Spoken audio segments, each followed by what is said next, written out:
Oscar Wilde once noted, it's not whether you win or lose, it's how you place the blame.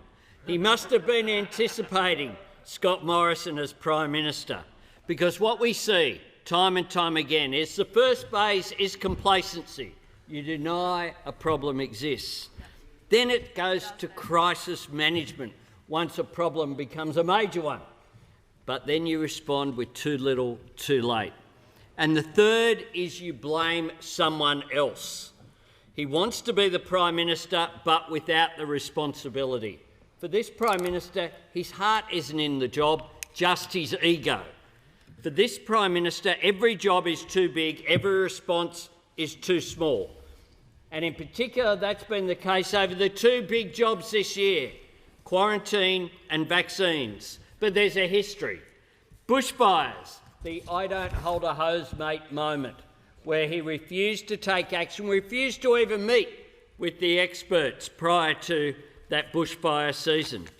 The reported sexual assault just metres from his office, where he says for 2 years, no one told me, and where we have an inquiry by his former Chief of Staff into what his own staff knew, but we haven't seen that yet. It remains hidden.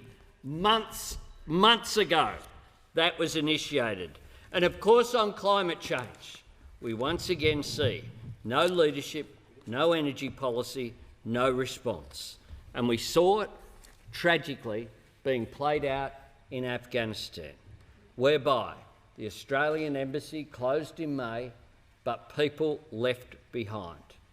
There are so many people, we don't know how many, who will be left behind and we won't be able to get out, with tragic consequences, real consequences for real people.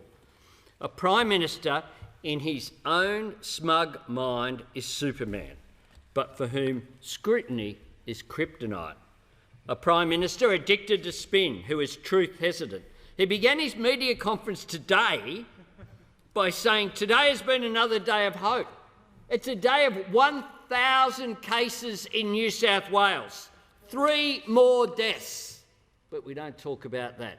We pretend that it's nothing to do with the failure on the vaccine rollout, the failure on purpose-built quarantine to be built, and the fact that the Prime Minister congratulated the New South Wales Premier on staying open. People are tired and angry. More than a year ago, Labor argued daily that vaccinations were the key. We said you have to do 5 or 6 deals. We need more vaccines, off more suppliers, more quickly. We were dismissed and we were told, no, Australia's at the front of the queue. When it was obvious we were running last in the developed world, we were then told it was not a race. The Delta strain emerged in India last October and was wreaking havoc by April.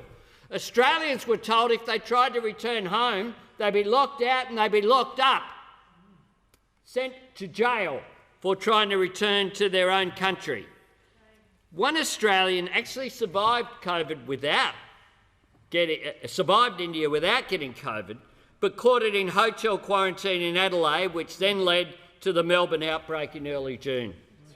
The current outbreak began in Sydney, but the Prime Minister's response on the 24th of June, I commend Premier Berejiklian for resisting going into a full lockdown.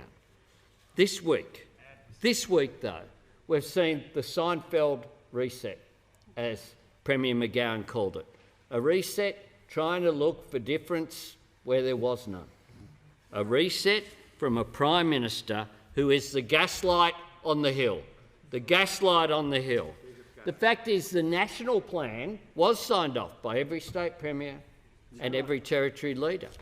And the national plan has details in it that the Prime Minister thinks no one can actually read, even though it's only on an A4 bit of paper.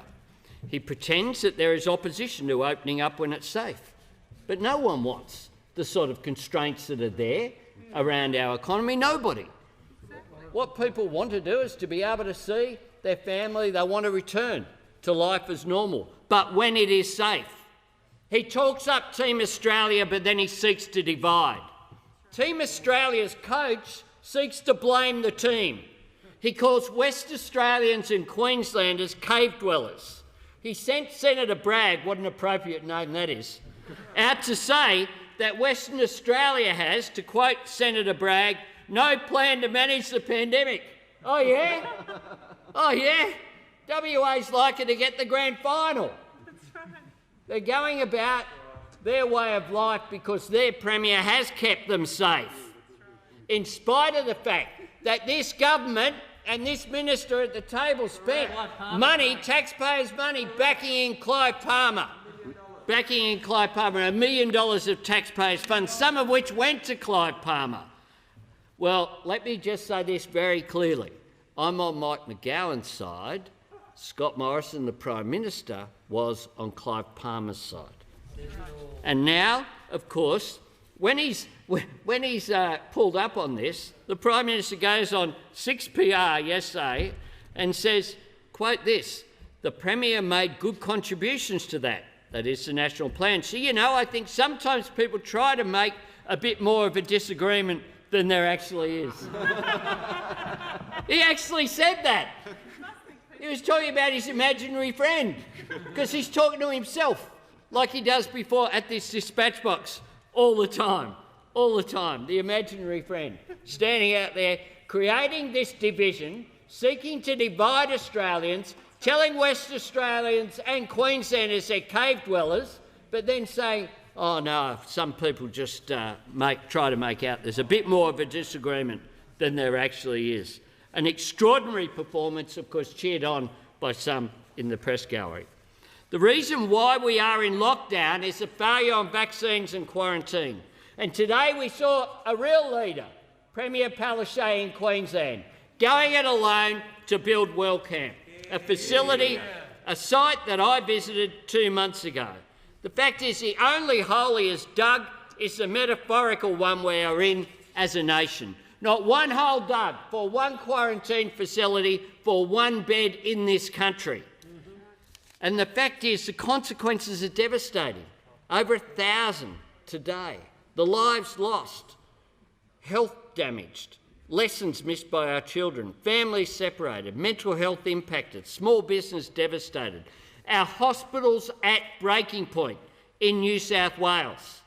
People do need hope, but they need hope based upon facts. They need foresight, not spin. Throughout this pandemic, Labor has been constructive. We put forward constructive ideas for vaccines. We continue to put forward constructive ideas about quarantine facilities. We put forward constructive ideas about wage subsidies, including, of course, what led to JobKeeper. We put forward the $300 cash incentive to provide both a reward and an incentive for people to be vaccinated. Immediately dismissed by this Prime Minister without giving it a second's thought. Well, Telstra are giving their employees $200, Qantas are providing frequent flyer points, New South Wales government's teaming with sporting teams to provide incentives. But there's no vaccine for being unfit to provide leadership. No vaccine for that. This Prime Minister, of course, we know stood in the Prime Minister's courtyard next to Malcolm Turnbull. And there he was asked, did he have ambition for leadership? And he said no, he didn't. He was ambitious for him, his mate. Well, that's the one commitment that he's made, that he's kept, because he does have no ambition to leadership. He waits until there's an absolute crisis before he acts. He never comes out of his own cave until there's an absolute crisis. And we've seen it over and over again. We saw it with bushfires. We saw it with the March for Justice, where all he had to do was walk a short few metres, but he couldn't do that. We see it with the rollout of the vaccine, with the failure to build purpose-built quarantine. We see it with the deception that he comes up with each and every day, never accepting responsibility. Everything is always someone else's fault. Well, if he doesn't want to lead, there's people on this side of the House are prepared to do so. Because Australia needs a government that's as good and strong as the Australian people themselves. Not someone who presides over issues by not acting until there's an absolute crisis and then having a response that is always too little and always too late. The Leader of the Opposition.